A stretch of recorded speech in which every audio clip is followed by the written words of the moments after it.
Well, it's official, or at least it's almost official. E3 2022 seems to be formally canceled for good, and the reason I'm kind of being kind of picky on the words is that it's official, but it's not official. It's going around it's as if it's official, but the ESA and the E3 like official Twitter has not yet issued a statement that they're gone yet, but it seems like it's definitely happened. So let's go through the story. It originally came from Will Powers. He is the PR lead at Razer. He used to be at Deep Silver. He actually used to be at PlayStation and at Tencent Games. And he sent out a tweet saying he just got an email. It's official. E3 Digital is officially canceled for 2022. Lots of mixed feelings about this. And then Jeff Keighley then tweeted out a winking face. You have IGN, you have Nibel, you have pretty much a lot of people online right now on Twitter saying, okay, E3 is formally done.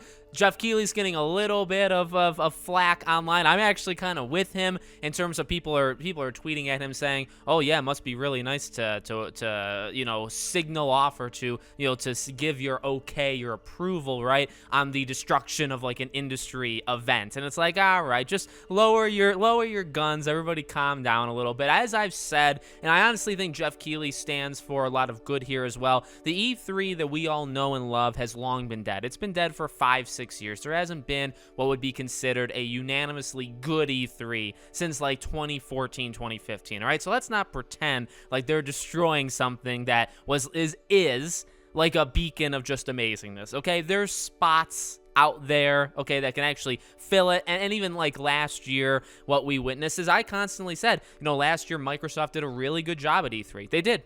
I think they crushed it. I think it was one of Microsoft's best E3s they've ever done. Nintendo did pretty darn well. Ubisoft even did okay. There were a lot of bad, okay, in the other companies, but those ones did relatively well. But Sony has long dropped them. Nintendo did drop them and then kind of came back, right? But like we don't, and as I've said this before, we don't need what would be classified as ESA's E3. We don't need E3. It hasn't been the same in years. As I've said, I don't see the reason why there was not a physical showing this year. I think they called it off way, way, way too early. There are other conventions this year that are going on. There's already been like fan expos and different kind of stuff that's happened over the last couple months. Over the summer, I think Gamescom is in person, although don't quote me on that. I'm pretty sure there's some of them over the summer into the fall that will be in person. I mean, I really think you could have done it. I think you could have done an in-person one. So does it suck?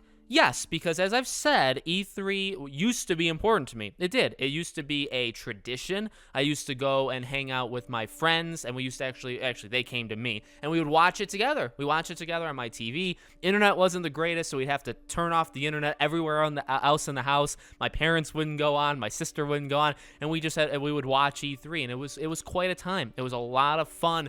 I would actually download the IGN app on whatever PlayStation I had at the time, and we watched it through them. I've long disconnected from IGN in that way, but it used to be so cool. It used to be so cool. And I've said this before in the past too. I get the ramifications. I get kind of the stretches of what this kind of stuff means, right? Like having industry people coming together for this kind of show, it is important, and it does sometimes lead to some really good things. So I think what's really missing is that in person everybody comes together and there's this big event that everybody kind of gets to intermingle. Okay, that I think is what's missing. Not having one, it was what was missing last year by only doing a digital one. It would have been what was missing this year if you only did a digital one again. But at the same time, and look, I'm not saying Jeff Keighley's Summer Game Fest is the greatest thing of all time. I've been very critical of Jeff Keighley's Summer Game Fest. 2 years ago, it was pretty awful. Last year, it was a lot better. It wasn't amazing, but it was a lot better last year than it was 2 years ago. So here's hoping that this year, he kills it. Jeff Grubb, I think, had tweeted out, had said, like, from what he's hearing, a lot of companies are just going to Jeff Keighley. They think he knows what he's doing. He's got a good kind of system and plan put together, and they want to go with him. They want to do stuff with him. Sweet. Because here's the thing. As I've said, all you really need to do is to have an E3 companion, something that can replace E3, right? Which we don't have, granted. I think Summer Game Fest is that seed in the ground that could eventually sprout, and maybe the tree dies and it doesn't turn out to be anything, or maybe it becomes a a beautiful forest, right? And I honestly think it's possible. I do. All you need is these companies to do individual things, individual state of plays and Xbox showcases and Nintendo Directs. All you need is those kind of things, right? And then everybody does it, or half of them go to Jeff Keighley, the other half goes on their own, and you do it all within a 2 to 3 week period, okay? I get the excitement of having like 50 games being announced in like a 2-day span, but I really don't even think that in and of itself is necessary. I truly, truly do not. If you had 10 different companies do 10 different shows on 10 different days within a 3-week period, I think that would more than enough make up for E3. I do. Now, again, you'd be missing that interaction between the actual people that make these games with each other, with media. Not that we really care about the media, right? Does anybody actually care? With fans. Remember, E3 opened up its doors to fans over the last couple of years that, it was in person. You are missing that. There needs to be some sort of substitute for that, and we're not there yet. But even Jeff Keighley has talked about for like the Game Awards that he wants that kind of stuff to be in it. So I really think, is he the perfect person for it? Maybe not. Probably not. For sure not, depending on how you want to think about it, right? But he's the best he's the best thing that we got right now. So I'm okay with this news. It is kind of shocking because it's kind of gone back and forth, and well, it's canceled. Well, it's not technically canceled. No, they're gonna do a digital one. Nope, digital one's canceled as well. They're just pulling all out. Like I said, I honestly think if they did it in person, and they, I don't know the logistics behind it, but if they did an in-person event this June, I think they could have pulled it off, and I think it could have been pretty solid. But trust from the companies to E3 is not there anymore too. Like I said, like I made a joke about the doxing stuff. Not that that's actually a joke, because it's not, right? That's a real serious thing. But the ESA is not like a likable entity, right?